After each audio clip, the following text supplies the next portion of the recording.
up, everyone? Welcome to season 5 of My Black is Transnational. My name is Dr. Kalechi Ibe-Lamberts, and I mean, there's so many things that I want to say since I last left you in season 4, and so many things have happened. It's happened already um, between then and now. And I'm in a different location for those who are watching on video, and for those who are listening, and who follow me on Instagram, follow the page. Lots of things have transpired since we were in Syracuse, and I gotta catch us up. We have to just, as Nigerians or my people in the West Africans will say, I have to catch you up and give you good gist as to what's been happening in my life, and what I'm hoping we can kind of pick up on for season 5 of this podcast, which has turned into something a lot bigger for me. I'm coming on here with, I don't have a script, I don't have an agenda. I really just want to talk. I have so much on my mind regarding the transnational um, growth, the evolution, based off what I promised in the beginning of 2020, and things are kind of looking as how I had predicted. Kind of prescient of me, but I'm very excited to kind of see how things have been developing over the past 3 years, or yeah, well, we're in the third year now, but over the past 2 years, I should say, to be more politically correct. Um, so I don't know where to begin, but I'll kind of talk about what's happened since I left. Um, and then we'll get into like official proceedings, right? If, the whole formality that we're used to. But, since we last talked, I think the last episode of season 4 was in Daddy Daughter episode. To be quite honest, was not as satisfied as I wanted to. I wasn't satisfied with the way I left season 4, but life happens, and really wanted to try to find a way to bridge the gaps. But since I left, we went from living in upstate New York, and we moved back home. We are back home, and home for me was the great state of Illinois, where grew up primarily in the Chicago area, Chicago South Side, to be honest. But coming back with the kids and everything, we in the burbs now, right? So we're not necessarily in the city proper, but I had the blessing of being able to come back home. There were so many things that really revealed to us the need for family support with the babies, with my oldest growing up. And I speak so much about culture. I speak so much about transnationalism and retaining your culture and finding ways to nurture it, having the African food, the African diet, the music, the clothes, the cultural behavioral practices. We talk about growing up immigrant and growing up in a village, and it just felt like a little bit of that was missing when we were there. And I felt like it was much needed. The pandemic really revealed to us that we needed to raise our babies, and expose our oldest to that culture, and because it's a beautiful thing.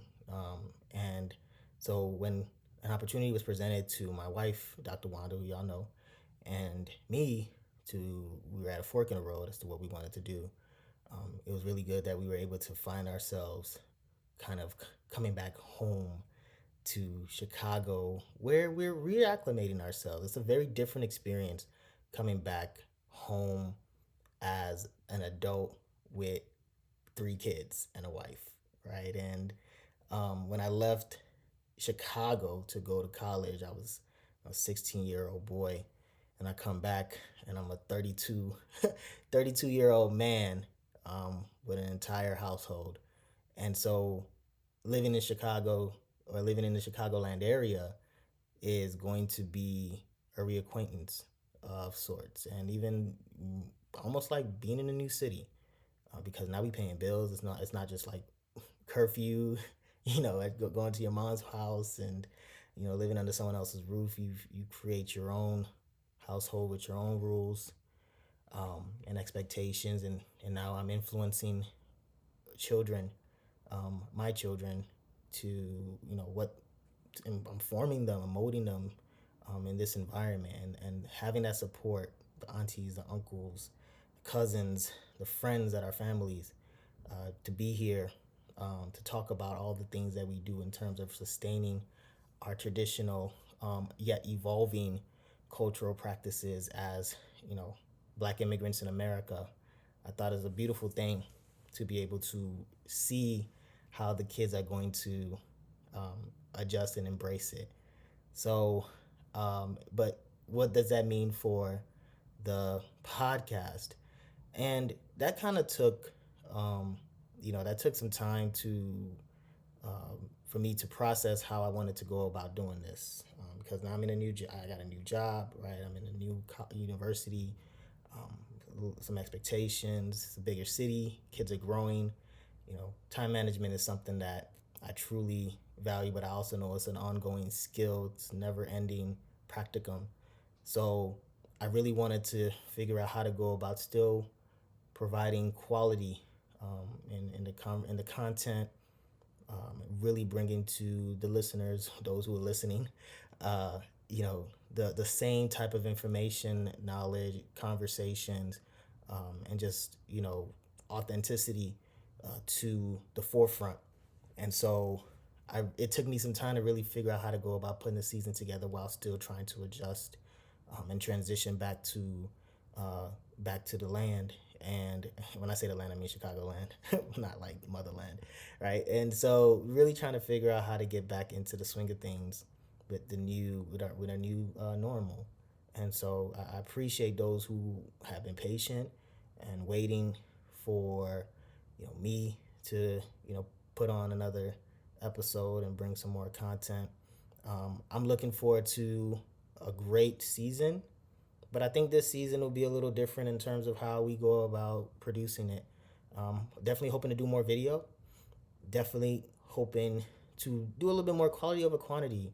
And I say that meaning I know the past seasons we've had like 20 episodes, and they've all been wonderful with amazing guests with interesting stories and so much to share. But I think this season we're probably going to condense it a little bit and be a lot more targeted, and a lot more efficient in how we go about it, because I have my priorities in life, and this podcast is one of them, but my family is also the number one, other than God, right? So this season, though, I'm very excited for what I'm capable of doing, being back home, being able to access more transnational communities, be able to share a lot more stories, and bring on the show a lot more dope people doing amazing things, and really tapping into real real experiences that some people may not even understand that are transnational. You're reconnecting back to your homeland, and lots of people are doing that, right? And you are bringing the homeland back here, and you're sustaining these new age practices that really highlight and emphasize just how African culture is affecting not just the nation, but the entire world, and of course the diaspora is included, and the waves that are just happening and are passing through, contemporary pop culture. And so it's gonna be dope. So I hope you stick with me, stick with us, and it should be a fun ride this season. So that being said, we gonna get to the show. All right, let's go. Again, formally introduce myself. Welcome to My Black is Transnational. My name is Dr. Kalechi Ibe-Lamberts, and man, if this is your first time listening to the podcast, you can check us out anywhere you listen to your favorite podcast. Right, it's on any platform, and we're actually tapping into YouTube now, so you can check us out on Apple. You can check us out on Spotify for sure, Anchor. But now we're also trying to get into that video life. So we're definitely uploading previous episodes on YouTube. You can find some previous episodes on YouTube. You can definitely find new episodes of this season will be uploaded to YouTube as well. We'll definitely have some video content where you can kind of see me talking and hopefully see me talking with guests that I interview as well. So that should be fun.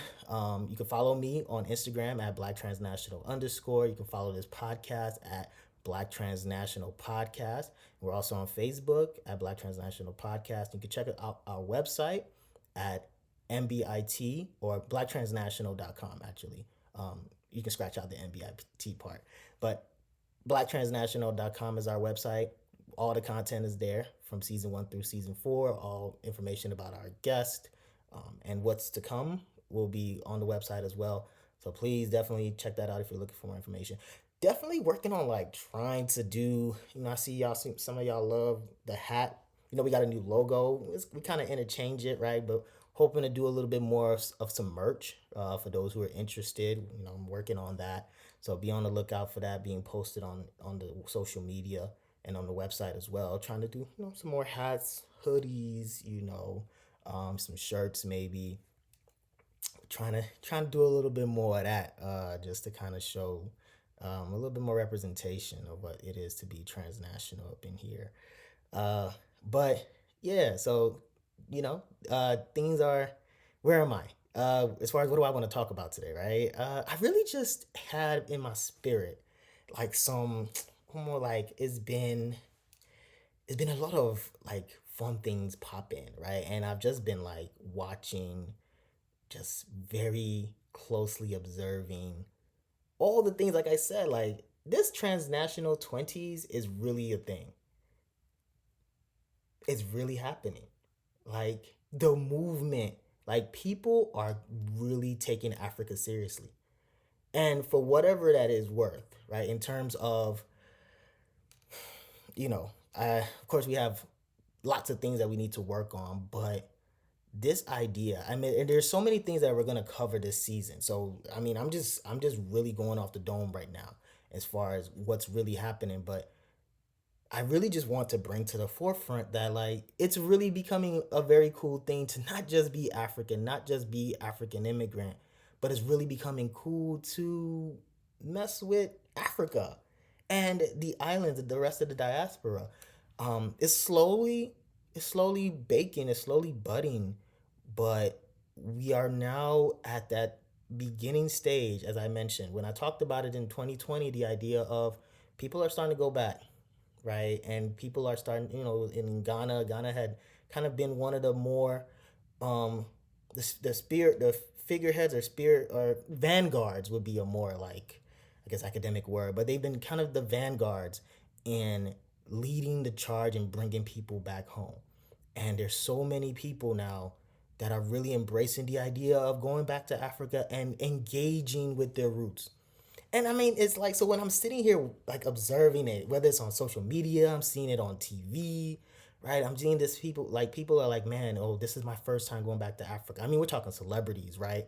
Like Dwayne Wade, we're seeing Vanessa Williams. I mean, we're talking old school, Chance the Rapper. Everybody is really taking this idea of reconnecting back to Africa and, owning it, possessing it, tapping into your roots, going. Everybody has a doorway of return now. Like that's, a thing. And again, like, so if this is your first time listening, you're wondering like, what is this guy rambling about, right? This idea of transnationalism. What is that? Why is it? What is the idea of my black being transnational? So I want to explain really quickly before I continue my rant, my gist, right? It's like, so there is, when we think about immigrants, we think about people who leave one country and they resettle in another. And in that new land of resettlement, they start a new life, right? They pursue happiness, affluence, whatever it is. But you leave one nation, you migrate to another country, you resettle there, you start a life there, and you live, you work, you do whatever you can to be able to resettle. But the idea of transnationalism is that immigration can be typically or historically has been a one-way street. You travel to this country, you resettle there, and everything that happens there becomes this acculturation process where you now do what the Romans do, right? When in Rome, do what the Romans do is the old adage. The idea of transnationalism kind of resist that in saying that we are now in a day and age where people go to these new countries for a variety of reasons, but they don't forget where they come from. And they do a really good job. They put a significant amount of effort in retaining their cultural identity by maintaining strong connections back to their homeland. So it's like they leave and they're in their new land, but they're still talking to people in their home country. They're still communicating. They still are very involved in the affairs that are happening back in their native homeland. They send money there. They even travel there very often. And you're not just there for 2 weeks. Some of them are there for months, right? Just being back in their home country. So it's almost like they have two homes, right? And they go back and forth. The transnational idea is being able to maintain identity with two different, if not more, lands. And so you have this ability to be able to create this bridge. And many new age or contemporary immigrants, black immigrants in my case, tend to have this. And it's something that we've been doing historically because when we leave our homes, we have family members that we're thinking about, that preoccupy our minds, that even are the reason why we leave our homeland. And we think about them, and some we can't always bring everybody, so we are working hard to be able to have enough capital, enough money, enough resources to send back there to make sure that they're living comfortably. Because the idea of you leaving your home country and coming to another land is driven by a variety of factors, but sometimes, most of the time, is because of poverty and lack of access to the resources that you need. And you're looking for a place that can give you an advantage where you can be able to take advantage of the resources and environment there that allowed you to be able to attain a job, a career, or just an opportunity that improves your situation where you can be able to now help those that you love and care about or are part of your family. And so being transnational essentially means that you roam two worlds. You are occupying two worlds, and it's not one physically, the other one emotionally, even spiritually and culturally. And so you identify as both, right? And so there are many of us who are either first generation, meaning we immigrated here from that country, second generation, where you are the child of a first gen immigrant who immigrated here, but you're the child of that person. And then you have like 1.5ers like me, who I was born in Nigeria, but I immigrated here at a very young age where I was still in my nascent stages. I was not fully developed as an adolescent, and so a lot of my upbringing experiences was in America, but I still vividly remember what it is to be a Nigerian. And I still go back and I still am very tapped into the culture. Also, furthermore, I grew up in a home in America that heavily retained the African practices, right? So it felt like I didn't even grow up in America until I stepped outside my parents' home. So that idea, there are many of us out there, many, many of us who live these lives. We live very parallel lives, and that was the motivation for creating this podcast. All in all right. So anyway, that's like a nice little recap, right? So now, just kind of going back into what I'm seeing a growth. I'm seeing this evolution where many people are now embracing the idea of going back and reconnecting with Africa. And the essential goal of this podcast was to be able to raise awareness that there are many of us transnational, practitioners out there who engage in these activities, but it's also not a bad idea, being black in America, to establish transnational ties with an African country. So that means that my brothers and sisters who are African American, my Caribbean island brothers and sisters who are, who identify with the diaspora, or even my Afro Latinx brothers and sisters, it's not a bad idea to reconnect with Africa. It's not a bad idea to start establishing connections to your homeland and thinking about not just going back, right? The idea sometimes is that you feel like you have to have this one-way ticket. No, it's about going back and forth, right? So this bilateral bridge that I keep bringing up needs to be created because you deserve the best of both worlds. And I can go on this tangent and get on my soapbox about the history and how we as black people deserve it because we built this entire world. And like that's not no conspiracy. I mean, think about slaves were everywhere. Like, and so, so even those in Europe, even those in Asia, right? Think about everyone was involved in the mass distribution of humans, right? To actually do free labor, right? Until they died. And so their descendants, we are here, right? For those and I say we in the sense of those are my brothers and sisters, even though I grew up and I was born in Nigeria, my ancestors were there. Still, I had brothers and sisters, I'm sure historically, ancestors who had, relatives who were from my ancestors who were taken away, right? And I just just don't know where they are, right? I don't know how we're connected. So I say we, right? And I empathize and I also, in solidarity, uh, associate myself uh, with that issue. So these transnational 20s are really happening. And not only are we seeing people traveling, we're seeing people now buying land. We're seeing people now working there who used to be like heavily American and heavily in the American culture. People are starting to realize that it's not by force that you have to be in America and work so hard to thrive here, but it's okay to take your winnings from thriving in America and also go back and reap the benefits even more in the your mother fatherland, right? And so though I think that mentality is becoming more of the status quo. I'm praying that's what happens because we need it. I think I've always been a proponent of the idea that in order for us to defeat an institution, we have to be an institution.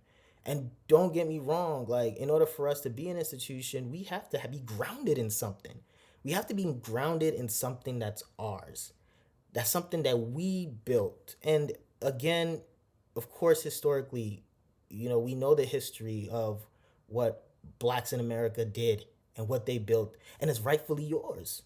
Don't get it twisted. It is, right? But we also have a home as well that you need to tap into that, quite frankly, you've been prevented from connecting with. And so when the opportunity is now presenting itself, many people are taking advantage of it.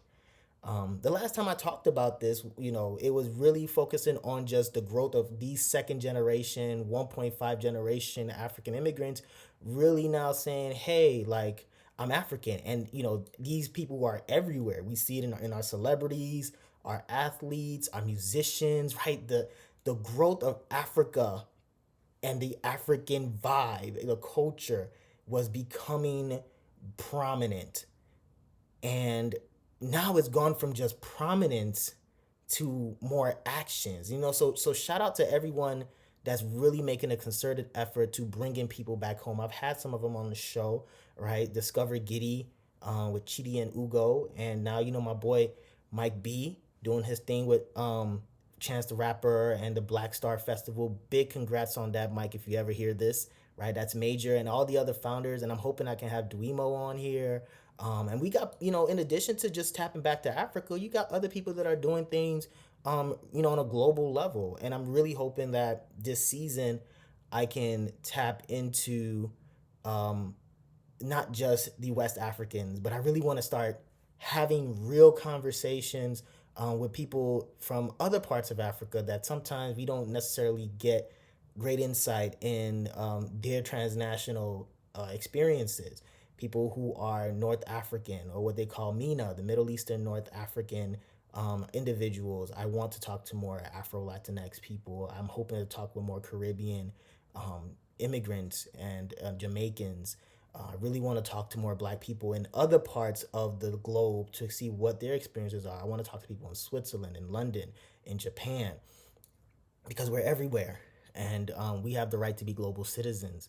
And so this season is really focused on that, right? Really focused on global citizenship, really focused on the global experience, and really bringing that transnationalism to light because last season was really about the seed.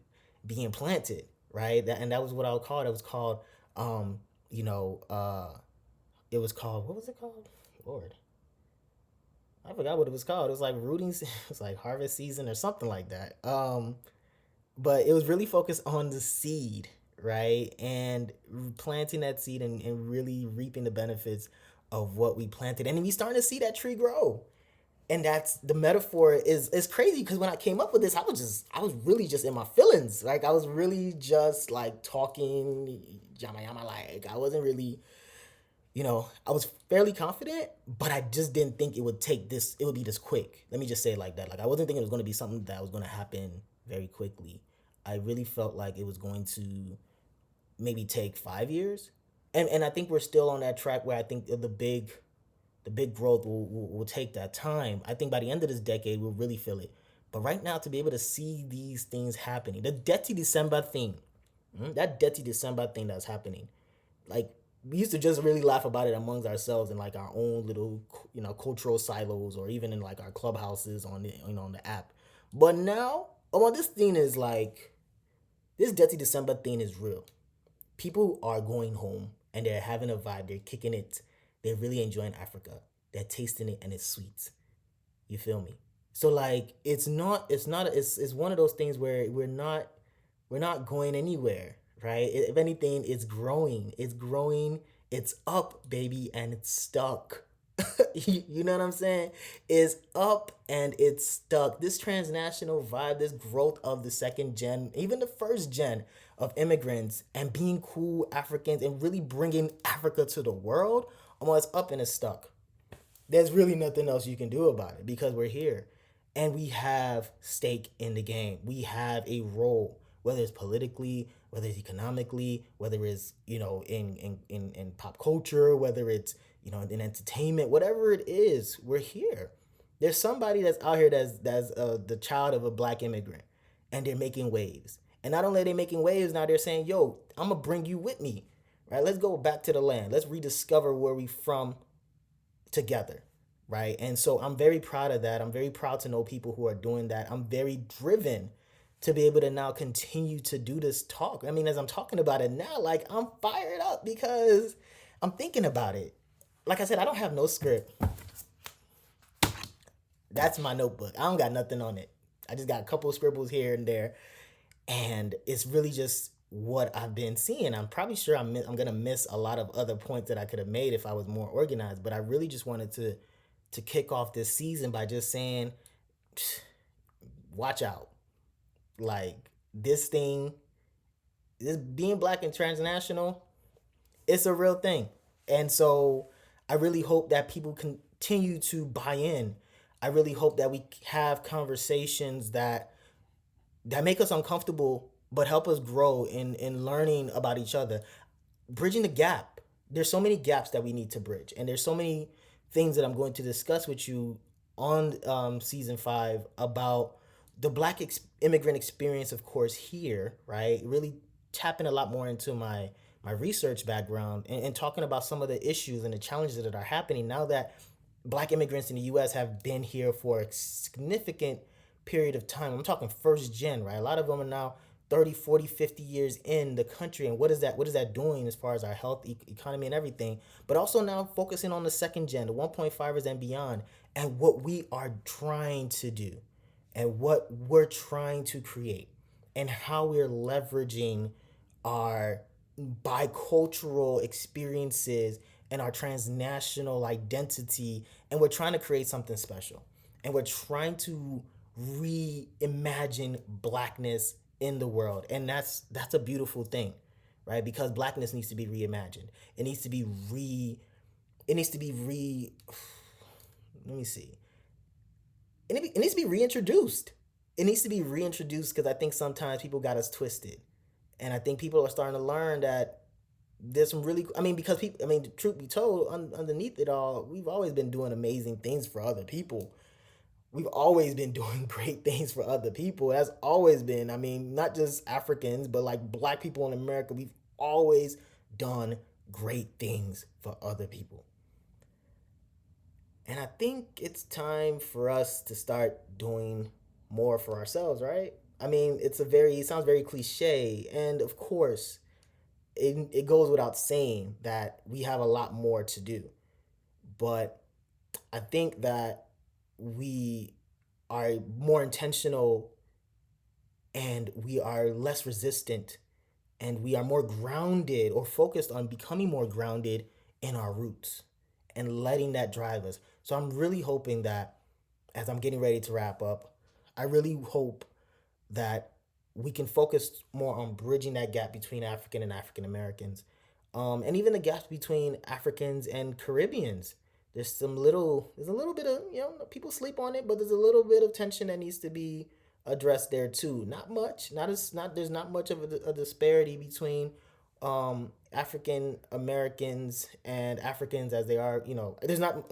Sorry, let me repeat that. There's not much of a gap in the relationship between Caribbeans and Africans compared to African Americans and African immigrants, but there really still needs to be some reconciliations that's happening intra-racially, right? Not inter, but intra-racially within our own black population. A lot of things need to be done there. And then when we start building and healing within ourselves, I think we need to start continuing to build and sustain the bridges that we're creating to reconnect us back to our central land, our headquarters, and taking advantage of the resources and opportunities that are presented to us there as they are here in our resettled new land in the U.S. or wherever you're at. We should take advantage of both worlds. We need to create two worlds for ourselves because other people do it. Other immigrant groups they've done it. And so we should do it too.